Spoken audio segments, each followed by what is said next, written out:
Welcome back to the show, everyone. Today we're doing another whip check. That's right. Our series where we take, a really focused look at one specific car or topic. Yep, get you the key info, fast but thorough.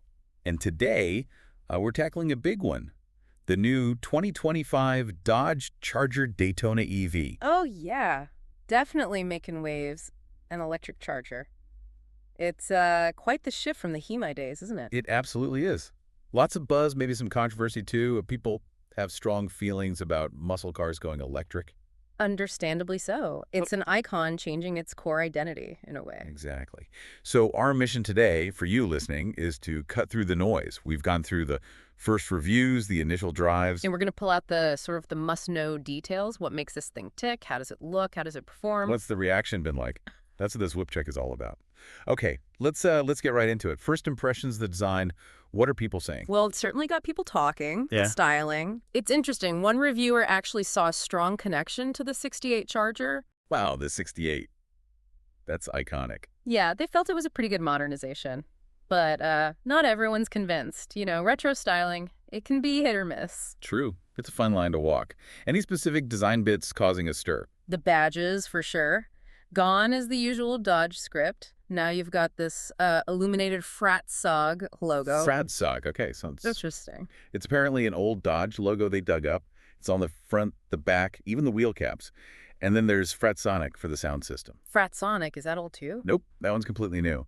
So it's this mix of digging into the archives with the Fratzog, but then inventing Fratsonic. Kind of a strange combo, maybe? Trying to link the past and future, I guess. It's definitely a statement. And the body style itself has changed quite a bit, right? Big time. The two-door version we're seeing first. That is the Charger now. It basically replaces the Challenger coupe. So no more Challenger nameplate, for now at least. Seems that way. And a four-door Charger is coming later, too. But the really surprising part, maybe, is the trunk. Oh, yeah. What about it? It's a hatchback. A proper hatchback design on a Charger. A hatchback. It's yours. Seriously. Unexpectedly practical for a muscle car image. Right. Definitely adds some usability. But then you get to the front. The frunk. Ah, the front trunk.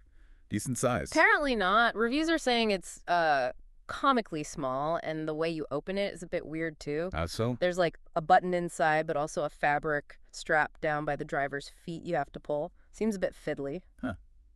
Okay, so maybe not the most useful frunk out there. Yeah. Let's shift gears to performance. This is still a Charger after all. What's under the hood? Or, what, powering the wheels. Ah, right. So at launch, it's all-electric, all-wheel drive. You've got the RT trim and the Scat Pack trim. Just those two to start. Yep. But, and this is important, they've already announced more coming later, rear-wheel drive versions. Okay. And gas-powered ones, too. They're calling them six-pack models. Six-pack, like a six-cylinder. Exactly. The Hurricane Straight Six twin-turbo engine, they're planning a 420 horsepower version and a 550 horsepower one. So gas isn't dead for the Charger nameplate, then? Not entirely, no. And there's also talk of a super high-performance EV, the Banshee. Over 1,000 horsepower, supposedly, from 3 motors. 1,000 horsepower? Okay, wow. But back to the EVs, we can actually, think about buying soon. The RT and Scat Pack, what kind of power are they putting down? The RT is around 500 horsepower, maybe a bit more, 404 pound-feet of torque. But that's in power shot mode. Power shot. Yeah. Like a temporary boost. Yeah, exactly. The Sky Pack bumps that up considerably, about 670 horsepower, and 627 pound-feet of torque when you're in power shot or drag mode. 670 horsepower. That's substantial. It is, and apparently the early models are getting what they call a Stage 2 power upgrade as standard. Yeah. So Dodge isn't messing around with the performance claims right away. Makes sense. They need to make a statement. How fast are they then? 0, 60 times. The Scat Pack is quick. Reviews are putting it around 3.3 to 3.7 seconds to 60. 3.3, that's flying, especially for a big car. Yeah, though some testers mentioned getting a little bit of wheel spin off the line, even with all-wheel drive. The RT is quick too, but more like 4.7 seconds. Still very respectable. Top speed. Limited. Both are capped at 135 miles per hour. Okay.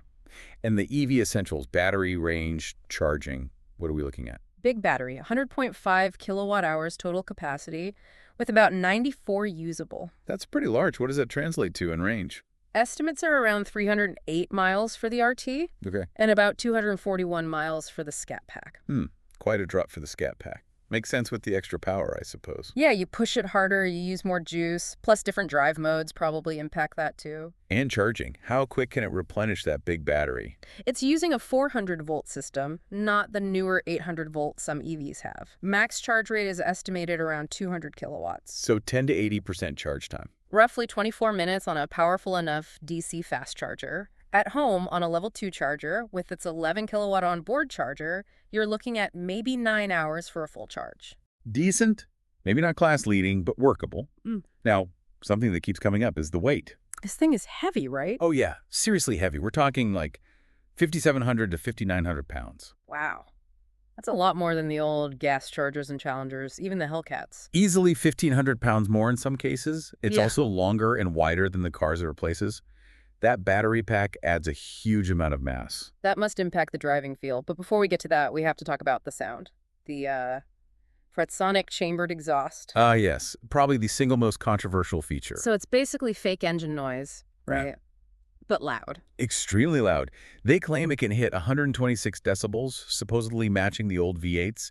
It's a whole system of speakers designed to mimic that muscle car rumble. 126 decibels from speakers. How does it work? Does it just make one sound? No, it actually changes. There are different modes: auto, sport, track, drag. The sound apparently gets more aggressive, and you can even sort of rev it in the sportier modes. You can rev an EV, apparently so. And someone even mentioned it makes a distinct cold start sound every time you turn the car on. A cold start sound. Ugh. Okay, Dodge is really committing to this idea. Can you turn it off? Please tell me you can turn it off. Haha, yes. Thankfully, you can switch it off completely if you just want the quiet EV experience. Okay, that's good. Now, a classic muscle car thing, burnouts. Can this electric beast shred tires like its ancestors?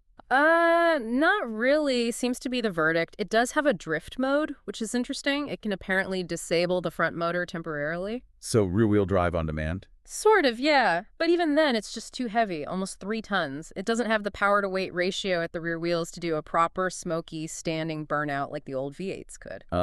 Okay, so maybe a point against it for the traditionalists there. Let's move inside. What's the cabin like? Upgrade or same old Dodge?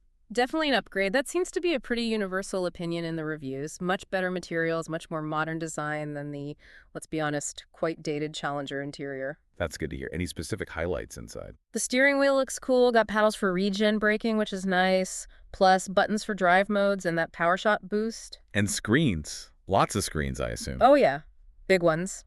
A 16-inch digital gauge cluster on the Scat Pack, the RT, gets a slightly smaller 10.25-inch one, and then a 12.3-inch center touchscreen for the Uconnect 5 system. Wireless CarPlay and Android Auto. Yep, standard.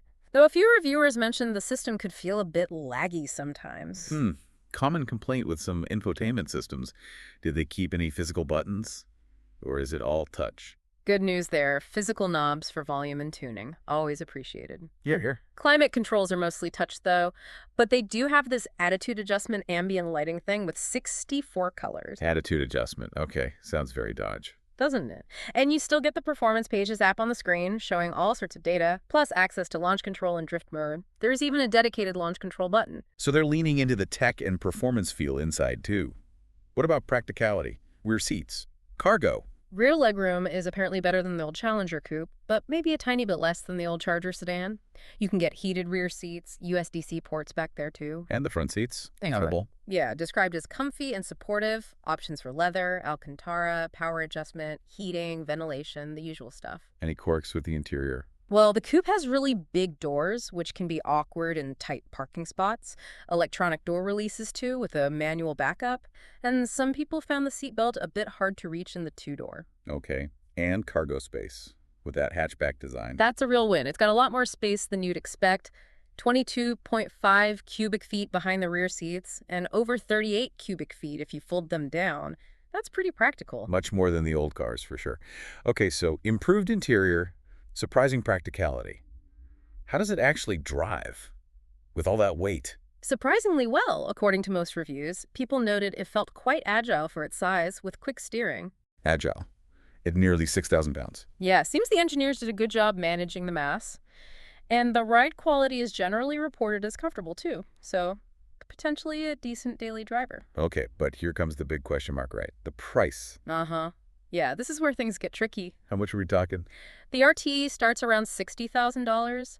The Scat Pack starts around $73,000. 73,000 starting. Exactly. And once you start adding options, you can easily push into the high $80,000 range. Oof, that's a lot of money. Yeah. How does that stack up against other performance EVs? Well, that's the rub, isn't it? You can get a Tesla Model 3 Performance or a Model Y Performance or a Kia EV6 GT for similar or even less money, and some of those are arguably quicker in certain metrics. Or even a used Tesla Plaid, maybe? Potentially, yeah. So purely on a performance per dollar basis, the Charger EV faces some stiff competition. And then there's the whole it's not a V8 thing for the muscle car crowd. Absolutely. That's a huge hurdle for some buyers. The upcoming Hurricane 6-cylinder helps, but it's still not that V8 rumble and feel. One reviewer even said the car felt a bit unfinished right now because the whole lineup isn't out yet. So Dodge is really betting on the Charger name, the styling, and maybe that unique sound thing. Seems like it. They're positioning it as a muscle car first, EV second. They're hoping that combination appeals to people who want something different from a Tesla or a Kia, even if it costs more. Maybe the appeal grows as more versions come out, or when used prices eventually drop. Could be. And leasing might be attractive too if it qualifies for federal tax credits that way. That could change the financial equation for some. All right, so let's wrap up this whip check. Key takeaways on the 2025 Dodge Charger Daytona EV. Okay, so it's undeniably a bold move. A legendary name goes electric. It mixes that retro-inspired design with serious EV power and that very controversial fratzonic sound. Performance is definitely there, especially the Scat Pack. And the interior is a massive step up. Huge step up. But the price is high compared to some rivals. The weight is substantial. And the lack of a V8 plus that simulated sound will be deal breakers for some purists. So for you listening, some things to chew on. Is this blend of EV speed and old-school muscle car looks enough? Can fake engine noise ever really replace the real thing for enthusiasts? And how will things look once the gas versions, the rear drive models, and that crazy Banshee arrive? Will that complete the picture and make more sense of the lineup? Lots to consider.